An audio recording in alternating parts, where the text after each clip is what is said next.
Have you ever wondered why the rich seem to get richer during a recession? And a lot of that wealth comes from the stock market, SpaceX. On the 16th of June 2026, it hit an all-time high of $225.64. Everyone suddenly loves Elon Musk and his vision for humanity. Instead of buying the shares, you borrow 20 SpaceX shares from your broker. So you have probably heard it again for what seems like the 10th time this year.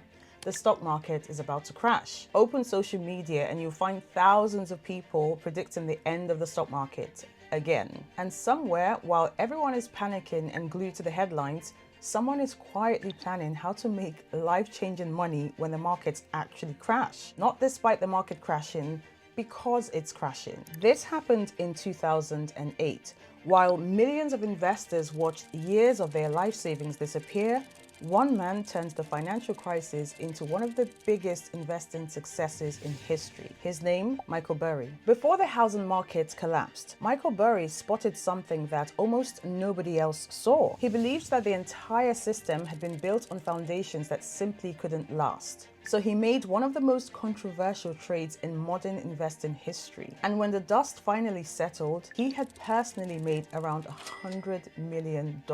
Michael Burry wasn't lucky. He certainly didn't have a crystal ball. He simply understood something that most investors still don't understand till today. Market crashes don't just destroy wealth, they transfer it. The only question is, which side of that transfer are you on? And I know this because I spent close to 20 years investing money on behalf of some incredibly wealthy individuals and families with tens, sometimes hundreds of millions to invest. In fact, I used the same principle that made Michael Burry famous to generate significant profits for clients whenever the right opportunities presented themselves. After showing you this strategy that rich investors use to make money when markets crash, I'm also going to show you 4 other strategies that are much simpler, much safer, and for almost everyone watching, probably much smarter.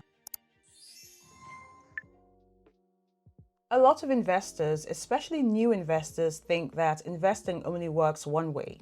You buy a company, you hope the price goes up, and then you sell it for more than you paid. Simple. But professional investors have another option. They can make money when prices fall. It's called short selling. And I still remember the first time I placed a short position for one of my clients. It felt completely backwards. Everything you've ever been taught about investing says buy low and sell high. But this kind of turns that idea upside down. When short selling, you actually sell first and buy later. Let me show you what I mean. So let's use a company that I think everyone knows, SpaceX. On the 16th of June 2026, it hit an all-time high of $225.64. Let's also say that on that day, you became convinced, like many other investors, that the company is overvalued. You think there's a good chance that share prices are going to fall. Instead of buying the shares, you borrow 20 SpaceX shares from your broker, and you then sell those borrowed shares immediately for $225 each. I'm rounding it down slightly for ease of calculation, and the total you get is $4,500. Now, to be clear, at this point, you don't actually own the shares, you've borrowed them. Now, imagine a month later, you're right. SpaceX disappoints investors and the share price falls from $225 to $130. And then you buy those same 20 shares back. Only this time, they cost a total of $2,600. You return the shares to your broker and you keep the difference, which is $1,900. That's exactly why this strategy exists. It allows investors to profit from not optimism, but from being right about something falling in value. And when I was a professional investor, there were occasions where we used this exact principle to either protect client portfolios or generate profits during falling markets. But before you get too excited, there is something about short selling that scares even the most experienced investors. And it's the reason that I wouldn't really recommend it to most people. So as clever as short selling sounds, it's also one of the most riskiest strategies you can use. And here's why. Imagine SpaceX shares don't actually fall. Instead, everyone suddenly loves Elon Musk and his vision for humanity. The company reports record profits and the share price climbs from $225 to $325. Now remember, you still owe 20 borrowed shares, which means instead of buying them back for a total of $2,600, you're now paying $6,500. And you just lost $2,000. And unlike normal investing, it gets worse. You see, when you buy a stock, the worst that can happen is that the company goes bust and your investment immediately falls to zero. Painful, but there's a limit. With short selling, there isn't a limit. A share price can keep climbing, which means that your losses can keep growing. In theory, they're unlimited. And this is why professional investors treat short selling with enormous respect. It's not because it doesn't work. It's because it only takes one trade going spectacularly wrong to undo years of good decision making. And there's something else. To short a stock, you normally need what's called a margin account. Think of it as having a security deposit with your broker. If the trade starts to move against you, your broker may ask you to deposit even more money. It's called a margin call. And in the event that you can't post more margin, they'll simply close the trade for you, usually at exactly the worst possible moment. Now, they're not trying to protect you, they're trying to protect themselves. And this is why I personally believe that most people are better off leaving short selling to hedge funds as well as experienced traders. Fortunately, there's a much easier alternative. A side note, for those who are interested in seeing the short interest in the market, years ago, I used to use a website called shorttracker.co.uk. Sadly, they closed down after 14 years. But now you can use a website called shortdata.co.uk. It actually shows you the short position or the short interest in the UK market. And it kind of gives you an idea as to what investors think about different stocks and what stocks investors are heavily short selling.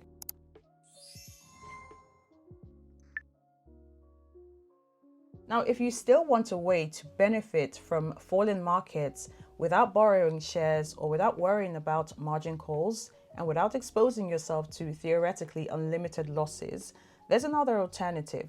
They're called inverse ETFs. These ETFs are designed to move in the opposite direction of a market index. For example, SH, which is the ProShares Short S&P 500 ETF.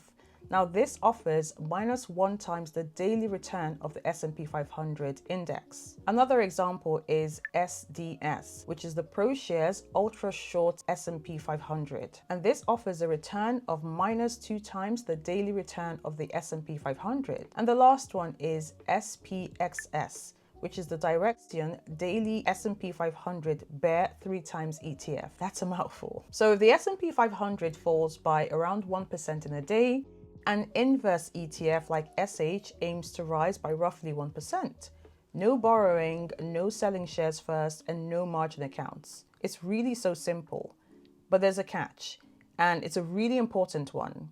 These funds are designed for short-term moves. Not years, not decades, days, maybe weeks. And here's why. Every single day, the fund effectively resets itself, which means that over long periods, especially if markets become volatile, the returns can drift away from what most people expect. Think about walking up an escalator that's moving down. You can make progress for a while, but the longer you're on it, the harder it becomes to keep moving in the direction you expected. And that's why I see inverse ETFs as a tool, not an investment. Which brings me to the strategy I actually prefer, and it's probably not one that you're expecting. Because despite everything you've heard, trying to predict exactly when the market will crash or exactly when it will recover isn't how most long-term wealth is built. In fact, the next strategy is almost boring, but it's one that I've seen work over and over and over again. If someone came to me today and handed me $100,000, which is actually a question I got in the comment section on the last video, and they asked me, how do you think I should invest this if I think that the markets will crash? My answer probably would surprise them, because here's what I've learned after years of investing. The biggest returns rarely come from predicting the future. They come from sticking to a process. And that's why for many people, I think one of the smartest strategies during a market crash is also one of the simplest. Invest consistently. Whether the news is saying that we're heading into a new recession, or whether everyone suddenly thinks we're entering the next bull market, keep investing. Let's say you decided to invest $300 every month. This month, the fund you're buying costs, let's say, $40 a share. Next month, the market crashes. The same fund is now trading at, say, $28. Most people would see bad news, but I would quietly buy more shares with the same $300. And without trying to time the market, you're buying more ownership for the same money. That's the part that people miss. When you're accumulating wealth, lower prices aren't necessarily bad, they're a sale. Imagine walking into your favorite supermarket and seeing everything you buy every week reduced by 30%. You won't panic, you'd probably buy more. But when the stock market puts quality businesses on sale, people do the exact opposite. They run away or they start selling. And this is why market crashes often end up benefiting disciplined investors far more than emotional ones. Because while everyone is trying to predict tomorrow, they're buying more quality assets at lower prices. And over decades, that difference compounds into something enormous. And I'm saying this because this is exactly what I do with my own investments. Now, there's one strategy that I don't hear often, even though millions of investors are already using it without realizing. It's called rebalancing. Let's say your target portfolio is 70% shares and 30% bonds. Then the market crashes. Suddenly, your shares have fallen so much that your portfolio is now 55% shares and 45% bonds. Most investors may panic, but rebalancing does the opposite. It simply sells a little of what's gone up and buys more of what's gone down until you're back to your original allocation. Think about what that means. You're automatically buying assets when they're cheaper, without having to guess whether today is the bottom. You're not making any predictions. Instead, it's just a simple system forcing you to do what almost every investor struggles to do naturally. And that's exactly what I like about this. It removes you from the decision. And in investing, that's one of the biggest advantages you can have, because it can be argued that around 80% of investing is emotional and around 20% is logical or cognitive.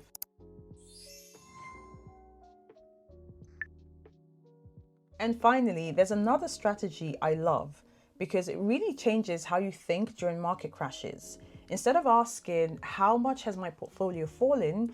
You start asking, how much income did it actually generate? And that's a mindset shift. If you own dividend ETFs like SCHD or strong businesses that pay dividends like the Dividend Kings or Aristocrats, those payments usually continue arriving whether the market is having a good month or a terrible one. And although dividends may be lower in down markets, your portfolio is still working, it's still producing cash. And if you automatically reinvest those dividends, something really interesting happens. Every dividend now buys more shares than it could before the market fell, which means your future dividends become even bigger. And then those buy more shares and the cycle continues. This is one of the reasons some of the wealthiest investors in the world become excited when markets fall. Not because they enjoy watching prices decline, but because every dollar they're investing and every dividend they're receiving suddenly goes further. It's like getting a pay rise without doing any extra work. Is it exciting? Well, not really. But does it build wealth over the long term? History would suggest yes. Every market crash feels different. The reasons are different. But investor behavior, that barely changes at all. Most people panic. Others seek opportunities. And like I said earlier, market crashes don't just destroy wealth, they transfer it. And the only question to ask yourself is, which side of that transfer are you going to be on next time? Every week, I break down personal investing, wealth building, and I share a bit of life in retirement in plain English, drawing on what I have learned after spending nearly 20 years investing professionally, so you can avoid common mistakes and invest more successfully. And if you are worried about the next market crash or the system collapsing, I've made another video explaining exactly what happens if your ETF or your investment provider, your broker, or even your bank collapses, and more importantly, whether your money is actually safe. It's on the screen there.